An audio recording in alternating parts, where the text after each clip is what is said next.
His Excellency Dr. George Manuel Weah, President of the Republic of Liberia. Her Excellency Madam Joel Howard Taylor, Vice President of the Republic of Liberia. Mr. President-elect Ambassador Joseph Nema Boakai, Vice President-elect Jeremiah Kwankum, members of the 55th Legislature, the peace and loving people of Liberia, I salute you. I am honored today to address you on the theme Rebuilding Through Education. Since the end of Liberia's severe crisis, followed by the devastating Ebola outbreak and the most recent global threat, COVID-19, the government agencies, the education systems, and other sectors are still reconstructing.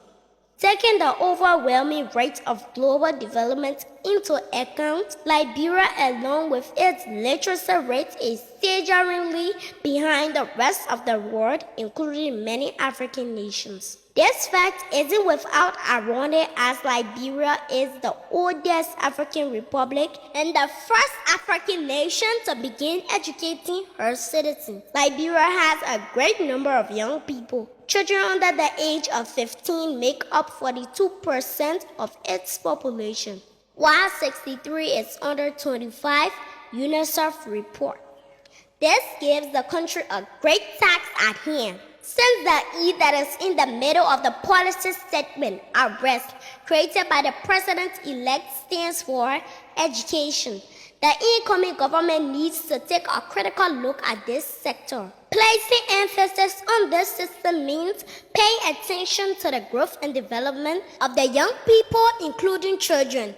Children whose needs are the greatest are those who face greatest violations of their rights. Let us know that education is a fundamental human right and should be treated as such.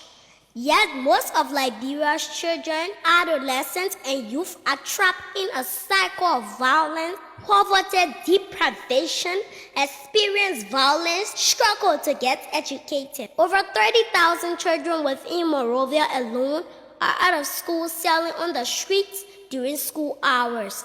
Depriving children their right to education poses a serious threat on the progression of the next generation. We children are today's learners. We are also tomorrow's leaders.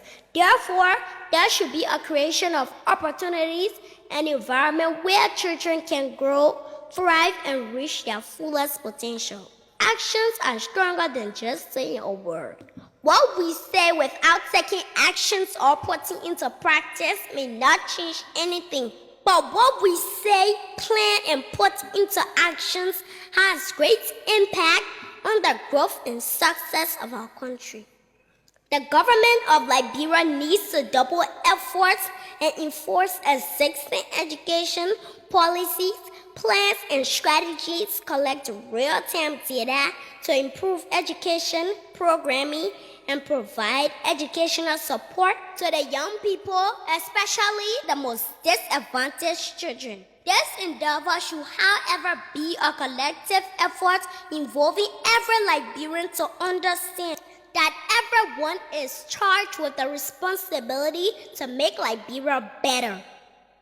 Let national interest prevail over political differences and personal interests. It is not about Wiashin. It is not about Bwakash.